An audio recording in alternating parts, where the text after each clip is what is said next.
we want to know everything from the pain points people have to the other competitors on the market to what people's current bookkeeping setup was, what tools they use, what they like, what they don't like. And we kind of took all that research to see if there was a market. And we actually saw there was. And not only that, but we learned a lot of times that these e-commerce bookkeeping services, they were run by bookkeepers, and these bookkeepers weren't necessarily the best at hiring and scaling and building processes. And because of that, they weren't that scalable, and that wasn't great for the clients or the Shopify sellers or whatever.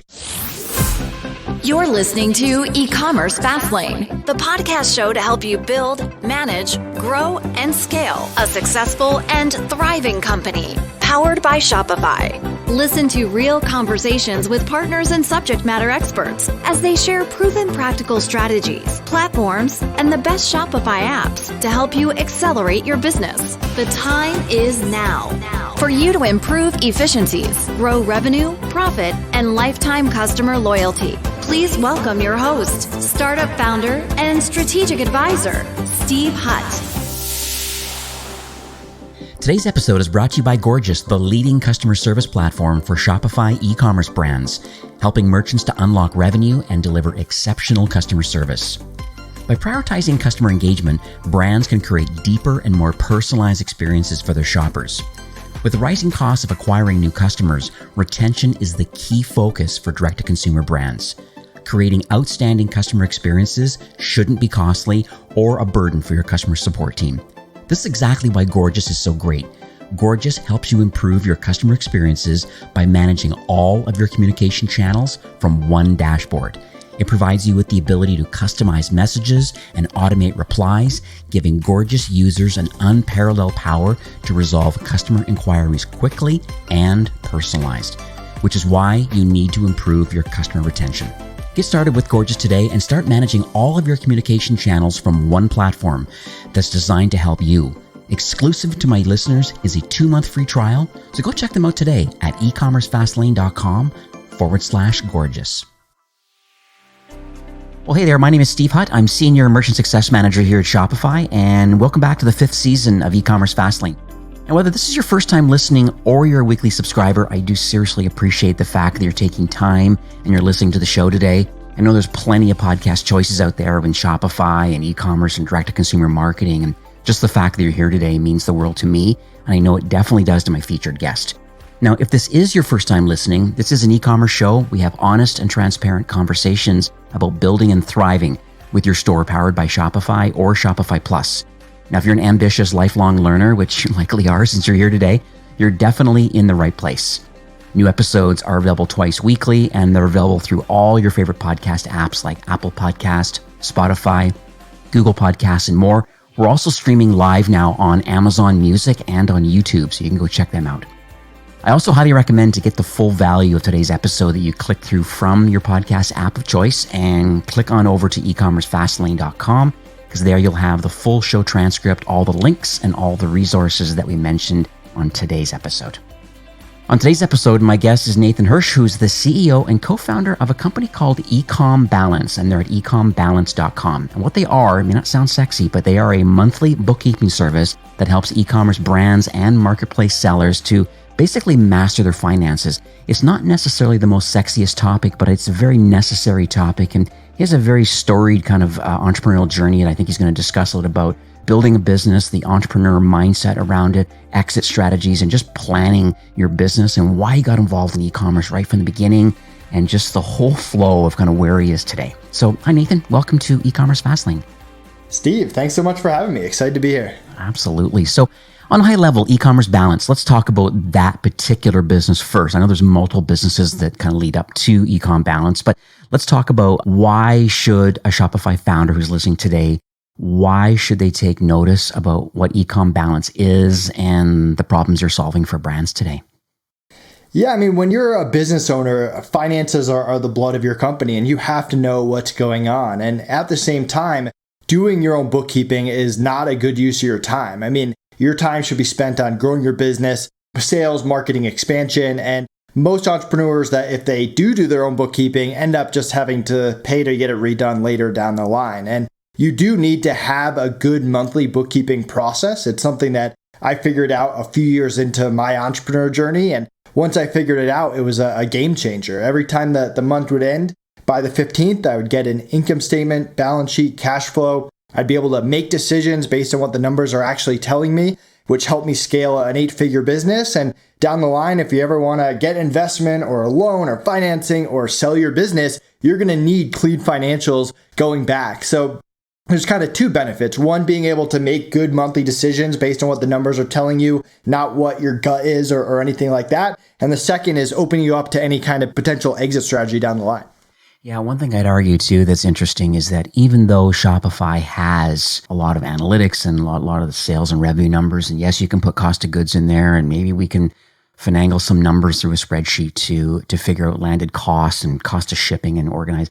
There are some numbers in there. It's a little bit convoluted because there's so many reports and so many things going on. I think it's nice to have a fresh set of eyes that can prepare a monthly income and balance sheet and stuff for you, so that more than just trying to make decisions on what Shopify is telling you is actually going on of products you're selling and profit margin and conversion rate and average order value and some of the basic kind of marketing metrics. The financial metrics are another conversation that needs to be dealt with people that are a little more into it. I know this show is not going to dig into the nuts and bolts of accounting, because once again, that should be in the hands of pros with some great connected software. But let's talk a bit about before I kind of dig in deep into some of that, I'd like to talk about your startup journey, because it's quite interesting. And I just would love to understand how you got involved in entrepreneurship in general, and then how did it eventually lead you into e-commerce, and then now finally with EcomBalance.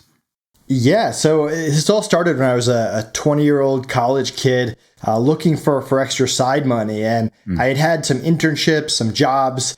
I really got a glimpse of what life was like after college, just going to work every day. And I wanted no part of it. So I always wanted to kind of start my own business. And I started just hustling and buying and selling people's textbooks at my college and competing against my school bookstore. And one day I actually got a cease and desist letter from my college telling me to knock it off and stop competing with them. And that was one of the best things that ever happened to me.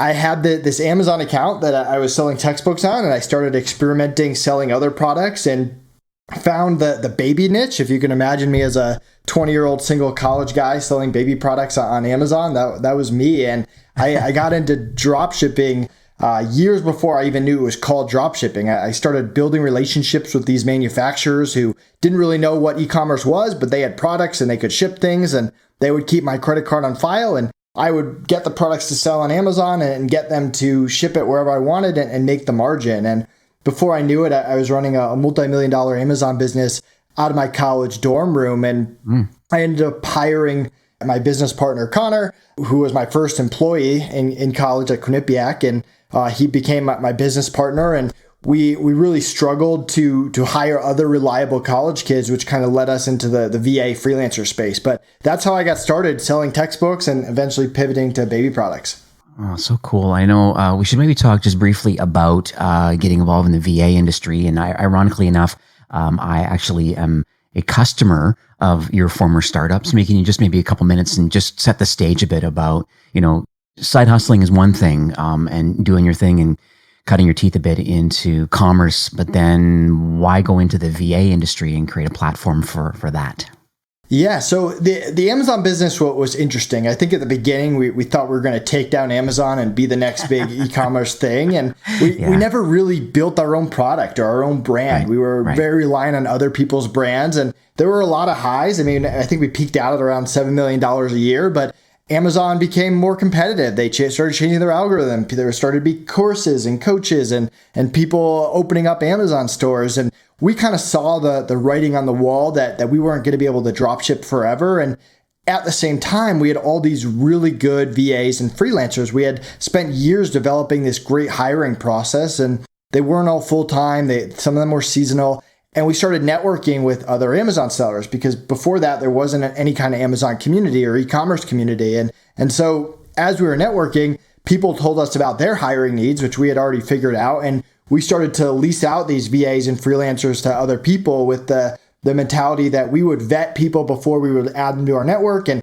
we would protect the client if anything went wrong. And that became the FreeUp marketplace and quickly started to outpace our e-commerce sales. I think it was a lot of fun for us to build our own brand and have our own website and build SEO and have kind of control of our business rather than relying on Amazon and whatever changes they made. And running B2B was a lot of fun too, just getting to know other business owners in the space. And so that quickly took off. A few years into FreeUp, we ended up shutting down our Amazon business and focusing on that going forward. Yeah, and so that's at freeup.net. I know you've since exited that. We probably won't time today to talk about that whole process, but it's very interesting. And I like I said, I'm currently a customer of FreeUp, and I just thought for me, and you were obviously very integral in the SOP and kind of how the process actually works from signing up, putting a project out there, out into the wild, of what the service that I needed, and then from there having your internal team make a decision on, we believe these is different than a typical kind of marketplace where you just kind of you pick. It's the other way around, where I had like candidates being revealed to me. I would vet them, communicate with them, eventually choose someone, then negotiate the rate, either a flat rate or an hourly rate. And it turned to work out just fantastic. And now, here I am more than a year into it. And, I have a very seasoned WordPress developer from the Philippines that's available, at $12 an hour that just does like phenomenal work. And he's very, very happy to work with me. And FreeUp likely is very happy too, because the connection is made. And so I just kudos to you. And that's the kind of experience that I have with FreeUp. Yeah, I appreciate it. I mean, it was kind of fun to get out there with a minimum viable product, which is how we like to build startups, and just get a lot of feedback from freelancers and clients and implement that feedback and grow it over 4 years and eventually have someone show interest in acquiring it. Yeah, that's lovely. So let's pivot a bit to e-commerce bookkeeping, because that's kind of where we're at today. And that's really what I want to unpack from EcomBalance and why that brand. Can you talk a little bit about, was this just a natural progression to move towards this sort of done-for-you service, and why the financial industry? Yeah, so the real story is we exited FreeUp in November 2019. The original plan was to take a year off and travel the world. Little did we know a pandemic was right around the corner. Yep. And so while we were stuck inside with nothing to do because we had just sold our company, we ended up launching a course called Outsource School. A lot of people started asking us for our hiring process, and so we launched a course teaching people how we interview, onboard, train, and manage virtual assistants. And that was fun. We still run it today. We have a great community of entrepreneurs who take that and implement in their business and improve their hiring. And that kind of bought us time. We wanted to get back into the e-commerce space. We weren't 100% sure how. We didn't know if we wanted to launch a brand or open up a service. And we started doing a little bit of consulting with different e-commerce sellers. And we learned very quickly that we didn't like being consultants. But the common theme was that the first thing we would do in all these companies is revamp their financials and get a good monthly bookkeeping process going, because as consultants, it was impossible for us to recommend things if we couldn't actually see what the numbers were and what the trends were and what the KPIs are. So that kind of led us to the idea of, hey, we've had a great monthly bookkeeping process, and every business that we've run outside of the first few years of Amazon, where we learned the hard way how important it is to have that monthly bookkeeping process. And what if we started implementing that with other e-commerce businesses and even potentially non-e-commerce businesses down the line? And so we did a lot of market research. We interviewed over 100 e-commerce sellers. If you go to the EcomBalance blog, we actually published the surveys that we did. And we want to know everything from the pain points people have to the other competitors on the market to what people's current bookkeeping setup was, what tools they use, what they like, what they don't like. And we kind of took all that research to see if there was a market. And we actually saw there was. And not only that, but we learned a lot of times that these e-commerce bookkeeping services, they were run by bookkeepers, and these bookkeepers weren't necessarily the best at hiring and scaling and building processes. And because of that, they weren't that scalable, and that wasn't great for the clients or the Shopify sellers or whatever. So we ended up hiring a financial controller here in Colorado and building a team around her and building our minimum viable software, because that's what we always do, a client portal for people to log in and create an account and all that, even though we're service first. And we offered 2 free months of bookkeeping to 25 people in the e-commerce space that I knew, and used them as beta testers with the agreement that they had to bear with us as we worked things out and broke things, and they had to give us feedback, which they did. And we're super happy and thankful for that. And we really use this to get off the ground. And now we're at a point where we've got 60 plus clients and a team of 10, and we're kind of rock and rolling and we have our systems set up. But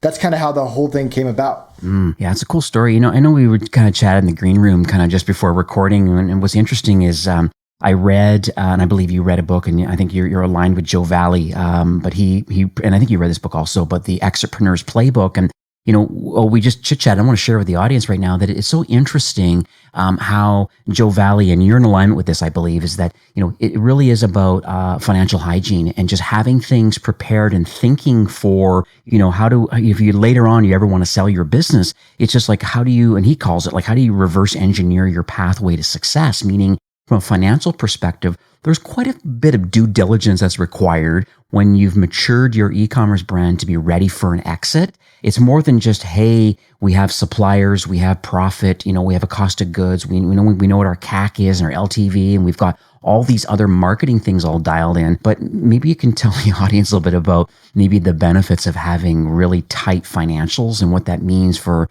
the due diligence process from a letter of intent and then eventually to an acquisition day. Yeah, so one of the most underrated parts of all this is that initial conversation that you're going to have with the buyer. And I still remember being on that call with Connor, my partner, and they were asking us all sorts of things about our business, our margins, our KPIs, our number of clients, like everything. And because every month for the past, at that time, 3.5 years at FreeUp, we had got an income statement, balance sheet, cash flow. We had gone through it together. We knew the numbers of our business inside and out. Everything that we told them on that phone call, when they actually got to due diligence and got into our books, matched exactly what was in our books. So from day one, we established a ton of trust with the buyer because we knew our business inside and out. And I know a lot of people that buy businesses, help people sell businesses, and that trust can be broken very quickly. When you talk to someone and they're telling you all the good things about their business and how everything is going great, and then you dive into the books and you're like, man, this does not match the conversation that we just had. So that's kind of the step one there. And for e-com businesses, and Joe Valley talks about this a lot, having accrual bookkeeping is so important. I mean, if you're doing cash basis, not only is it very hard to see what's actually going on in your business, because you might show a bad January because you bought a lot of inventory, and February, March, and April look fantastic, but that doesn't really tell you anything. Instead, you have to average it out over different months or display it in the month that you actually sold it.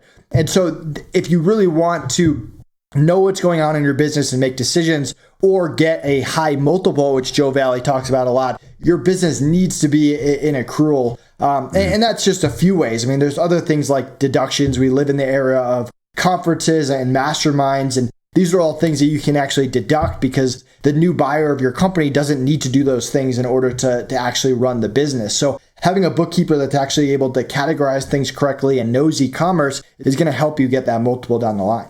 Yeah, absolutely. I'll put a link to that book. Highly recommended. I even he has a really nice online course. It was actually very inexpensive too. That just kind of educates you on, hey, what sort of things, since I'm growing this business, I'm getting some traction and an exit might be on my mind. What can I do today? Part of the day-to-day bookkeeping and journal entries and all those sorts of things, EcomBalance can handle. But there's also other parts of that long-term strategy, like you said, of the multiple and other factors of building relationships and trust between the buyer and the seller. So I want to be devil's advocate for a little bit, just for a second, because part of my job at Shopify really is I do a lot of app audits and I double check to see like why is it that people connect to these certain kind of apps and marketing platforms to Shopify. Shopify does 80% of commerce really well with their platform. It's that 20% is usually filled in with some kind of a private connection or a public app of some sort.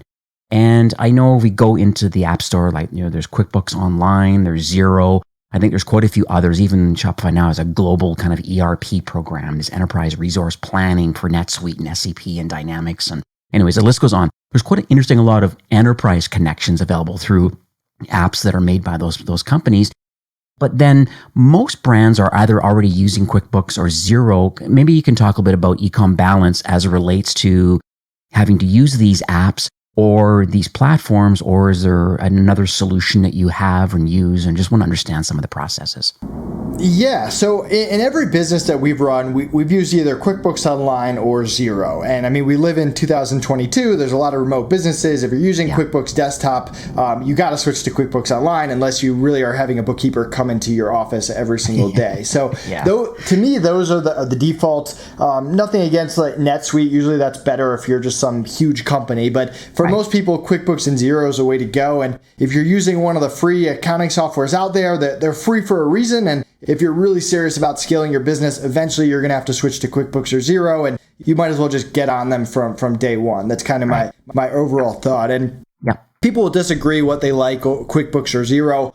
For us, our financial controller has 10 plus years of QuickBooks experience, so that's why we prefer QuickBooks. Although we're compatible with Xero, if someone's on Xero, we can still work with them. We're not going to make them move over to QuickBooks. But if they come to us and they're on Wave or Sage or whatever, we won't be able to work with them unless they can use QuickBooks Online or unless they move over to QuickBooks Online. So that's kind of the basis. And then we use a tool called A2X, assuming these people are selling on multiple marketplaces, whether it's Shopify or one of the other ones. A2X is a great tool to just connect it and get accurate information that actually reconciles and actually has a good grasp of fees. And you can have Shopify, but you might also be accepting multiple different payments through Shopify, whether it's Stripe, PayPal, whatever, and you need to be able to reconcile all these accounts. And so that becomes important. And we spent the first 60 days of EcomBalance just testing out all these tools. And keep in mind, you don't want to have, if you can avoid it, 6 different tools, one for every marketplace.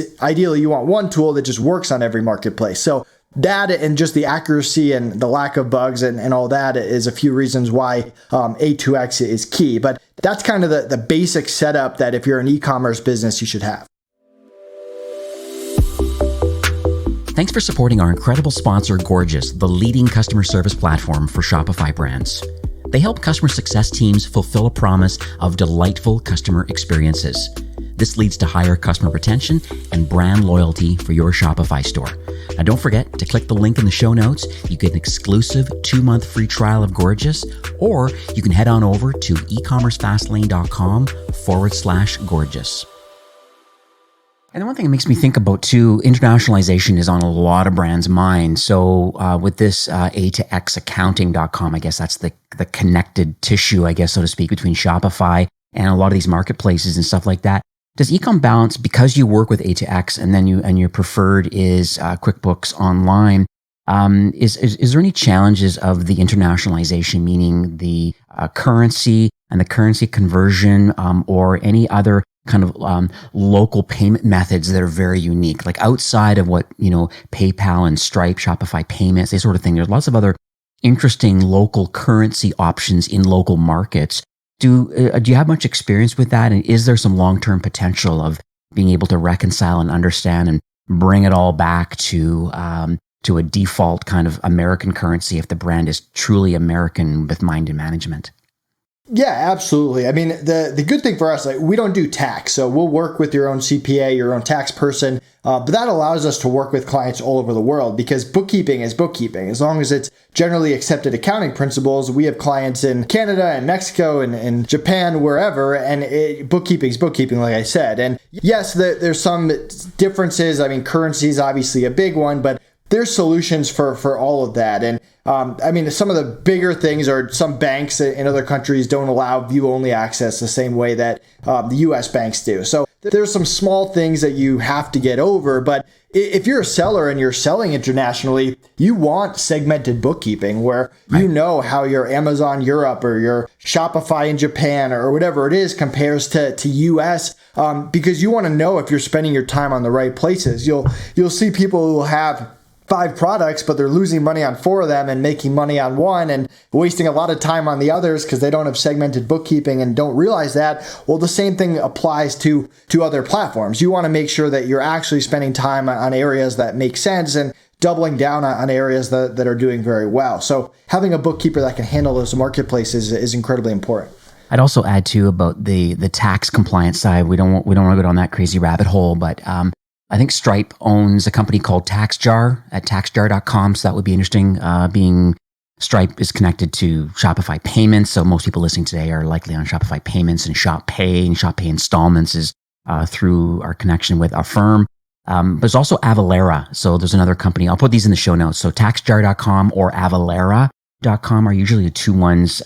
More than just the default tax engine that's built into Shopify. This is another way of maybe elevating maybe your tax compliance. I know there's some things going on in Colorado right now for some like local delivery taxes, and there's lots of craziness going on where both TaxJar and Avalara both have a nice tight connection with Shopify and can kind of help that and be a fail-safe or be the primary, then Shopify be the secondary tax engine pending one of these failures happen. So something to think about, separate topic. I want to talk a little bit about mistakes in bookkeeping, because I have a funny suspicion that you likely have some stories around just brands in general. Is there anything about financial reporting or bookkeeping that you've seen others make mistakes in, and then how EcomBalance kind of fills in those gaps?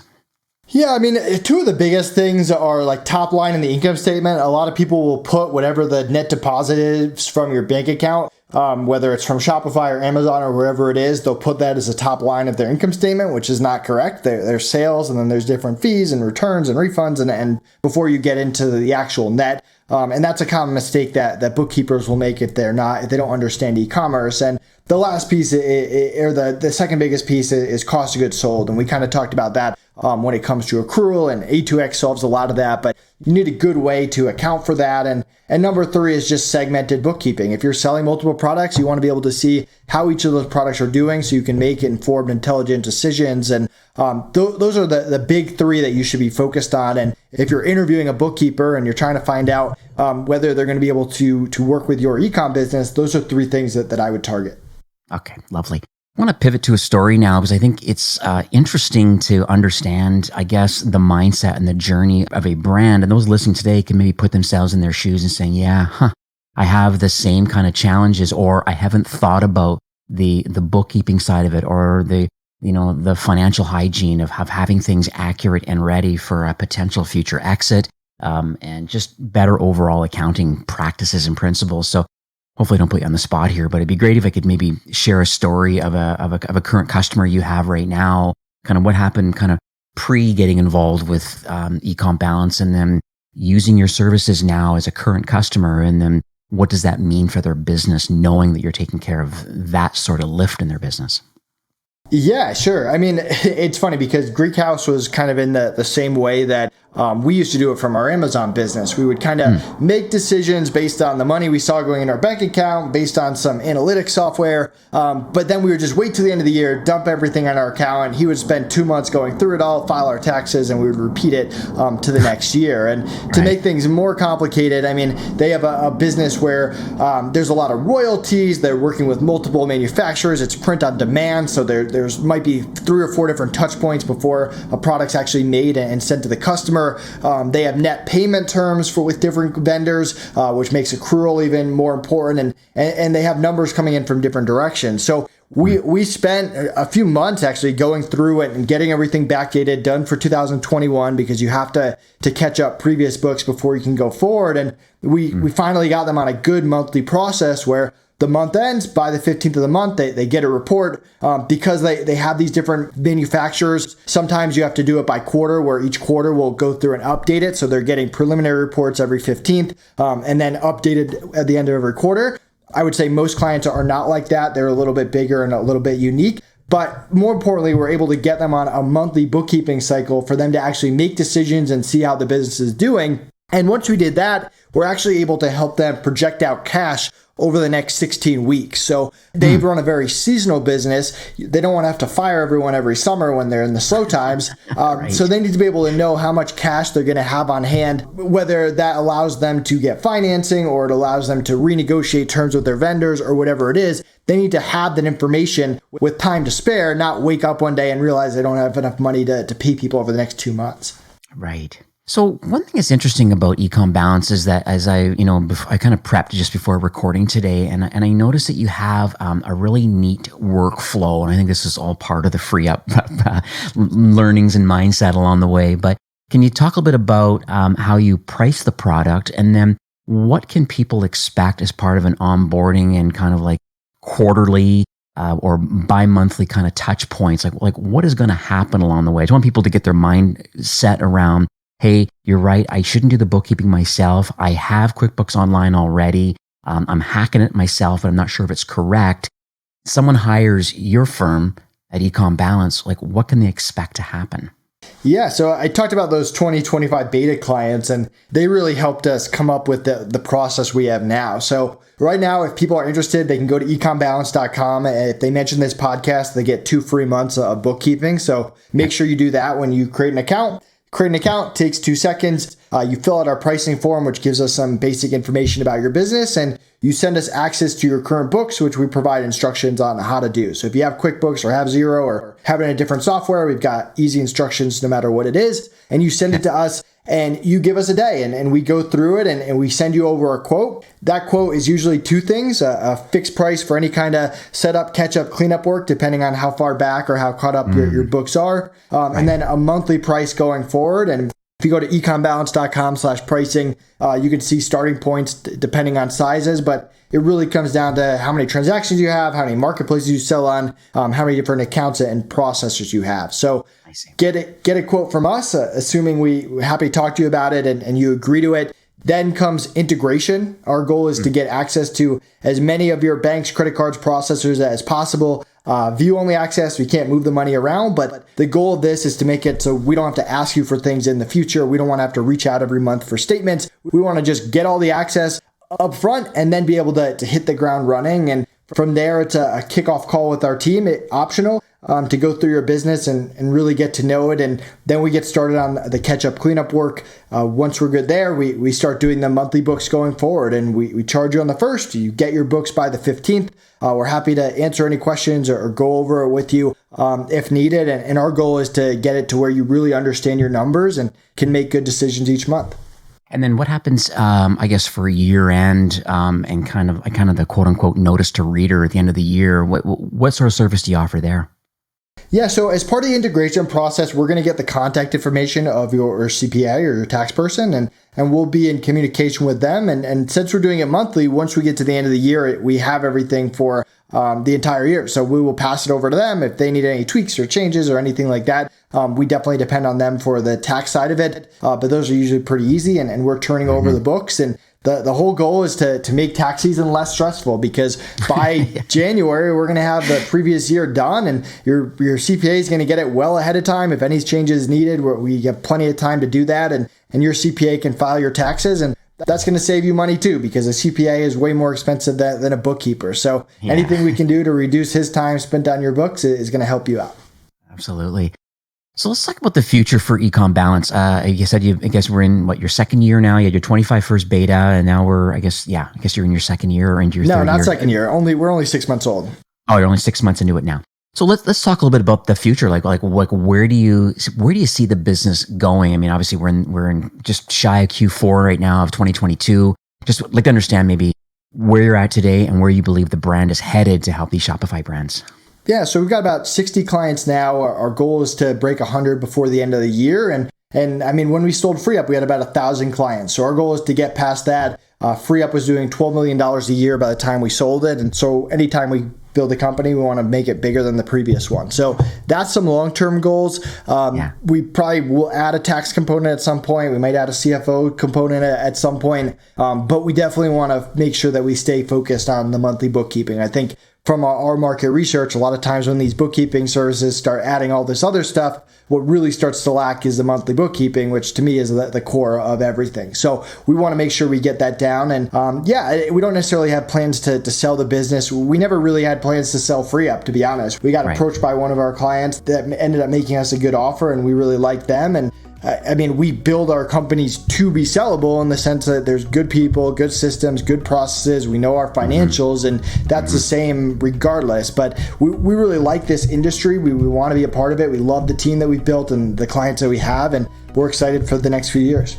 Oh, it's lovely. And you mentioned about the 2 months free, so we'll make sure that we zip that up into the show notes. So it'll be ecommercefastlane.com/EcomBalance. It'll be in our show notes, but it'll link over to your offer of 2 months for free. At least, I think it's worth kicking the tires and double checking. Go to EcomBalance.com, at least have a look to see if you for the small amount of money monthly. I mean, based on your size and complexity, It's a small amount of money net instead of you having to do it or someone that you've hired kind of internally.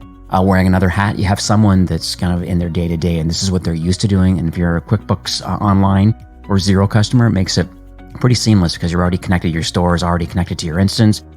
You give Nathan and his team access to all your financials, your bank accounts and different details, and then boom, next thing you know, you have a quote, and then just that's one less thing you have to worry about. Then you can focus on other parts of your business. So, any closing comments? Anything you want to chat or just kind of takeaways for those listening today? No, feel free to connect with me on social media, Nathan Hirsch on any social media channel. I love just networking with other entrepreneurs, and if I can help you in any way that has nothing to do with bookkeeping, feel free to reach out. On the EcomBalance site, I mentioned those monthly finance meetings that you should be having. We have an agenda for that you can download. It's the same agenda that Connor and I have been running for 6 years, so you can grab that and implement it in your business. It's something you should be doing if you haven't already. And we also have a blog where we work with a lot of partners in the space, so check it out. Okay. Lovely. All those will be in the show notes. Once again, thanks, Nathan, for coming on the show. I really appreciate it.